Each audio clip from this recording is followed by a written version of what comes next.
L'intelligence artificielle, on en entend parler absolument partout. Mais qu'est-ce qu'il y a vraiment derrière? Oui, c'est ça. Et pour essayer de mieux comprendre, on va décrypter un peu les idées d'Arthur Mensch. C'est le cofondateur de Mistral AI, une boîte européenne importante dans le secteur. Voilà, on se base sur son interview assez récente sur la chaîne Hugo Décrypte, grand format. L'idée, c'est vraiment d'aller chercher le cœur de ce qu'il raconte. Exactement. Comment ça marche, ces IA, au-delà de juste générer du texte? C'est quoi leur vraie capacité? Leurs limites aussi aujourd'hui? Et puis surtout les enjeux pour nous tous, la souveraineté par exemple. Alors, commençons par le fonctionnement de base. Mensch, il prend cette image de la suggestion de mots qu'on a sur nos téléphones, Oui. mais en version beaucoup, beaucoup plus puissante. L'IA, elle ingère des quantités énormes de textes pour deviner la suite la plus probable. C'est le principe de base de la génération de contenu, oui. Mais là où ça devient intéressant, c'est ce qu'il appelle le passage aux orchestrateurs. Ah oui, les orchestrateurs. L'IA ne fait plus que prédire le mot suivant. Elle comprend l'intention derrière une question. Et elle peut utiliser des outils. Par exemple, aller chercher une info sur plusieurs sites web en même temps. Pour ensuite construire une réponse complète ou même proposer un plan d'action, c'est ça? C'est tout à fait ça. C'est un vrai changement de rôle. L'IA devient capable de coordonner des actions. D'ailleurs, il donne ses propres exemples d'utilisation, comme traiter des retours clients ou même faire du brainstorming stratégique. Oui, ou planifier des trucs perso, comme trouver un restaurant, il mentionne ça aussi. Ça montre bien que ça devient un assistant assez polyvalent, capable de tâches complexes, quoi. Pas juste un moulin à paroles. Et forcément, cette capacité d'orchestration, ça vient chambouler le monde du travail. Ouais. La recherche d'infos, l'analyse de données. Tout ça peut être accéléré de façon assez dingue, voire automatisé pour certaines parties. Du coup, comme le dit Mensch, la valeur ajoutée humaine, elle se déplace. Vers quoi? Vers la créativité pure. L'idée nouvelle que l'IA seule ne sortira pas. Et le relationnel aussi, j'imagine. Le contact humain. Exactement, le commercial, par exemple. Et puis, il y a cette nécessité d'apprendre à parler à la machine, comme il dit. Comprendre ce qu'elle peut faire, comment lui demander les choses efficacement. Il insiste là-dessus. Il faut s'approprier l'outil, un peu comme on a dû le faire avec Internet ou les smartphones à leur époque. Ouais. On n'a pas le choix, en fait. Non. Mais il met aussi en garde, faut pas croire que l'IA actuelle peut tout faire. La créativité, même si on la guide bien, elle a du mal à sortir des sentiers battus, à être radicalement nouvelle. D'accord. Et elle coince sur certains raisonnements logiques ou physiques. Il donne l'exemple des engrenages. C'est compliqué pour une IA entraînée sur du texte ou des images 2D de comprendre ça. Parce que son univers, il est limité par les données qu'elle a apprises, en fait.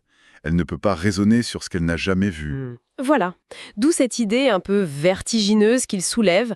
On approcherait d'une sorte de limite. La limite de la quantité de textes publics disponibles sur le web. Il appelle ça la compression de la connaissance humaine. L'IA compilerait tout ce savoir, mais elle plafonnerait bientôt. Elle ne crée pas vraiment de nouvelles connaissances fondamentales. C'est un peu l'idée.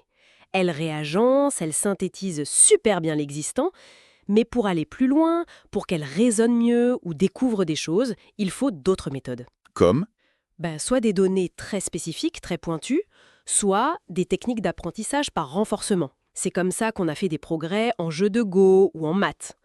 L'IA apprend par essai-erreur, en étant récompensée quand elle réussit. Elle apprend à développer une stratégie dans un domaine précis. un autre point crucial qu'il aborde, c'est les biais et le contrôle qu'on exerce sur ces modèles. Ah oui, fondamental. Si l'IA apprend à partir de ce que nous, humains, avons écrit, elle hérite forcément de nos biais. Les biais statistiques présents dans les données. C'est inévitable, donc. Un modèle parfaitement neutre, ça n'existe pas. Non, ça n'existe pas. Et en plus de ça, il y a ce qu'il appelle le contrôle éditorial, c'est-à-dire que les créateurs du modèle font des choix délibérés pour orienter les réponses. Par exemple, pour que l'IA reste neutre sur des sujets politiques sensibles. Ou qu'elle ne donne pas de conseils médicaux dangereux. Exactement. Chaque entreprise, chaque acteur définit sa propre ligne éditoriale, en quelque sorte. C'est important de le savoir. Et ça nous amène directement à l'enjeu de l'IA vue comme un nouveau média. Un outil hyper persuasif, capable d'influencer les opinions, la culture. Oui, avec une capacité d'interaction qui peut même sembler empathique. Donc le potentiel d'influence est énorme. D'où la question de la souveraineté. Comment on fait pour ne pas devenir totalement dépendant, technologiquement et même culturellement, de quelques géants, souvent américains? C'est là qu'intervient l'approche de Mistral AI avec l'open source, en rendant certains de leurs modèles accessibles. Ils permettent quoi concrètement? Plus de transparence, déjà. D'autres chercheurs, d'autres entreprises peuvent regarder comment c'est fait, l'adapter à leurs besoins. Et ça permet aussi de contrer un peu cette centralisation extrême du pouvoir technologique. C'est une manière de redistribuer les cartes. Donc pour résumer un peu, l'IA évolue. D'un simple prédicteur de mots, elle devient cet orchestrateur qui peut coordonner les tâches complexes. C'est ça, une évolution qui nous force, nous, humains, à adapter nos compétences, à repenser notre valeur ajoutée. Tout en gardant à l'esprit ses limites actuelles, notamment en créativité ou en raisonnement pur. Et sans oublier les grosses questions de fond, les biais, le contrôle éditorial qu'on applique, et bien sûr comment préserver une forme de souveraineté face à ces outils si puissants. Et ça laisse une dernière question en suspens, une sorte de pensée pour la suite. Face à ces IA qui analysent, synthétisent et interagissent de mieux en mieux, Et parfois avec une empathie simulée assez troublante. oui, comment on s'assure que l'humain ne délègue pas trop, qu'on ne perde pas notre propre capacité de jugement critique? Quelle interaction on préserve? Comment faire pour que cet outil nous augmente, nous rende plus performants, sans nous appauvrir intellectuellement, sans nous rendre passifs? C'est tout l'équilibre à trouver, je crois. La question reste entière.